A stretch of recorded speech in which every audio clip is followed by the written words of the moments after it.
គម្រោងការទៅពីផ្ទះថាទៅរត់បេះតាពាំងបាយជូរព្រៃមកធ្វើស្រា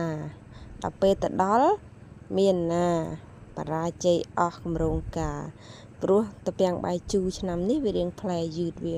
អត់ទាន់ទុំបើឆ្នាំមុនខែនេះទៅទុំហើយបើយើងត្រាំចាប់ពីខែនេះដល់ភ្ជុំល្មមផឹកតែអត់អីទេបើវាអត់ទាន់ទុំក៏អត់ទាន់ទៅទុកវាសិនទៅចាំវាទុំចាំតបេះម្ដងទៀតធ្វើស្រាតាពាំងបាយជូរផឹកហើយព្រោះថាប្រហែលជាកន្លះខែអីទៀតទុំហើយតាពាំងបាយជូរហ្នឹងឥឡូវទៅមើលនៅគុំផ្សេងទៀតនេះលឹកតាពាំងបាយជូរអ្នកដែលអត់ដែលស្គាល់ហ្នឹងឯងលឹកវាដើមវាវល់ចឹងតាហើយដើរតាមព្រៃវាសិនជាឃើញស្លឹកវាដើមអញ្ចឹងអាហ្នឹងឯងគេហៅថាទំពាំងបាយជូរព្រៃផ្លែវាខ្លះនៅត្រួយនេះដើមនេះនៅត្រួយហើយមករកនៅដើមនេះទៀតគីឡូទុំព្រោះវាមានច្រើនដើមអញ្ចឹងណានៅក្នុងចកាឃើញថាតរដើមផ្សេងទៀតមិនទាន់ទុំទៀតលើក៏កាត់យកមកចកមទៅធ្វើជ្រក់ហូបទៅព្រោះអាហ្នឹងក៏យើងអាចហូបបានដែរហូបស្រស់អញ្ចឹងក៏បានតែវារៀងជូរហើយរៀងលមាស់បើសិនជាយើងយកទៅត្រាំយើងដាំទឹកអំបិលហើយត្រាំវាមួយយប់ពីរយប់ទៅយើងយកហូបអត់លមាស់ទេហើយឆ្ងាញ់អាហ្នឹងហូបជាមួយនឹងអំបិលប្រហុកក៏បានអំបិលម្ទេសឬក៏យើងហូបជាមួយកាពិអីចឹងណាឆ្ងាញ់ហើយអាហ្នឹងហើយបន្តមកទៀតគឺយើងបន្តទៅទៀតដើម្បីដើររកព្រោះថាវាមានច្រើនគុំច្រើនវល្លិកន្លែងនេះវាអត់ទាន់ទុំទេអញ្ចឹងដូរទីតាំងទៅរកកន្លែងថ្មីមើលថាក្នុងព្រៃនេះវាសិតតែដើមតាពាំងបាយជូរយើងស្រុកយើងដាំតាពាំងបាយជូរហូបមិនបានឥឡូវយើងយកអាតាពាំងបាយជូរព្រៃយើងច្នៃវាទៅឥឡូវចូលដល់គុំនេះផ្លែច្រើនមែនតើអាហ្នឹងហើយផ្លែគេស្អាតទៀតសម្រាប់អ្នកដែលចូលចិត្តញ៉ាំវាជាមួយអំបិលម្ទេសនៅខ្ចីអូត្រូវនេះឆ្ងាញ់ខ្លាំងហើយសម្រាប់ម្ដុំកន្លែងហ្នឹងក៏អត់ទាន់ទុំដែរតែគាត់ថាវាចាស់ហើយវាចាស់អាខ្លះផ្លែរៀងក្រហមមួយប្រហែលជាអាច20ថ្ងៃទៅមួយខែអីទៀតយើងអាចធ្វើជាស្រាទំពាំងបាយជូរបានហើយតពេលវាទុំខ្ញុំមកបេះខ្ញុំនឹងបង្ហាញពីរបៀបធ្វើស្រាទំពាំងបាយជូរហូប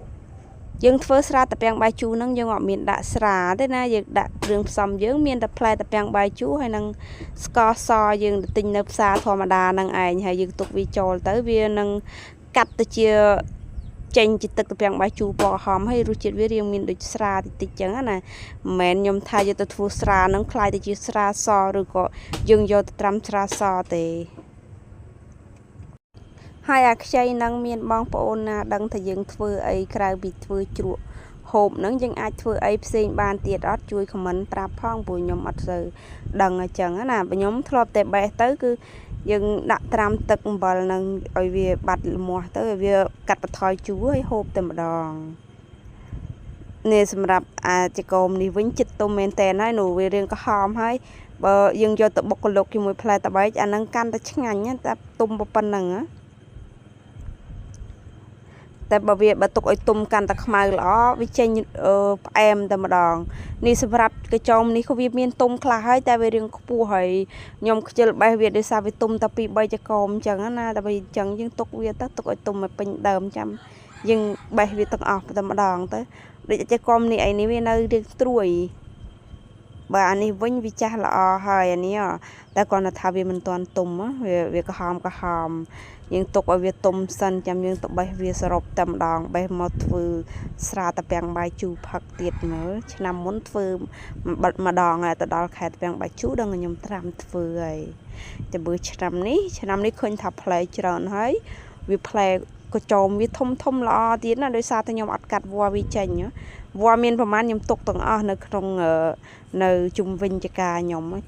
វាមានជ្រាប់ទៅអញ្ចឹងទៅតាពាំងបាយជូរនឹងវាដុះមកផ្លែល្អចកោមវាធំ